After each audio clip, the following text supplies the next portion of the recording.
Hi fellow teachers, once again I come to you as Rob the school teacher to discuss a topic near and dear to my heart. As we all know, student behavior in a classroom has become a major problem. A generation ago, students were told that they got in trouble at school, they would get even worse trouble when they got home.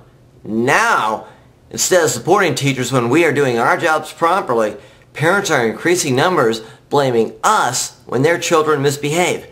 Good teachers are no longer afforded the respect and dignity our position warrants. And that is why I'm doing this video, to empower fellow teachers. After you have viewed this entire video, share your stories with me in the YouTube message center.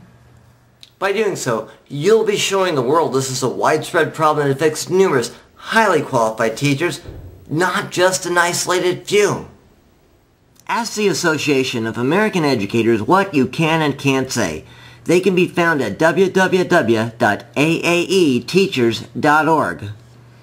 The public needs to know I am not the only teacher who keeps filling out the appropriate office referral form after a third grader has bitten a classmate on the arm, a fourth grader intentionally runs into the walls and hides underneath the table, or a student puts a classmate into a dangerous headlock while in motion, only to have an administrator write nothing more than counseled on the referral, no consequences or loss of playing privileges, and in some cases a refusal to remove the student from the classroom at all. This refusal to discipline disruptive students is a disaster waiting to happen. And as much as I hate to bring up the tragedy at Columbine High School in Colorado, we must learn from it. And Columbine is not an isolated incident, as this article from the U.S. News and World Report reminds us. The number, frequency, and death toll for shootings at schools has increased dramatically since the attack at Colorado's Columbine High School. President Obama was right when he said, "But we must also admit that programs alone can't replace parents. That government can't turn off the television and make a child do her homework. That fathers must take more responsibility to provide love and guidance to their children."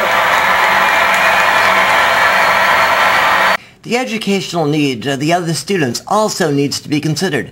And Joe Clark proved children learn more in a safe environment in which our classmates are behaving as he turned the failing Eastside High School in Paterson, New Jersey into one of the top schools in the area while he was its principal. Within 2 years, he was listed as one of the 10 principles of leadership. And to my colleagues in the classroom, if you find yourself in one of these situations, you need to know that you have the legal right to suspend students from your classroom for the day. Although student suspension forms should only be used as a last resort after all else has failed, they are a necessary tool. The needs of the many outweigh the needs of the few. Student suspension forms can easily be attained through my website at www.robschmidt.org. Just click onto the student suspension form link at the upper left-hand corner. From there, it's pretty self-explanatory.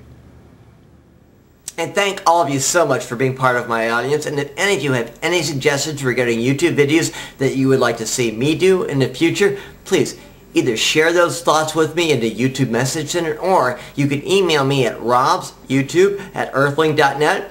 If I like your ideas, if I use them, I'll read them in the video and I'll give you credit. And thank you all so much for being part of my audience, and may God bless you all.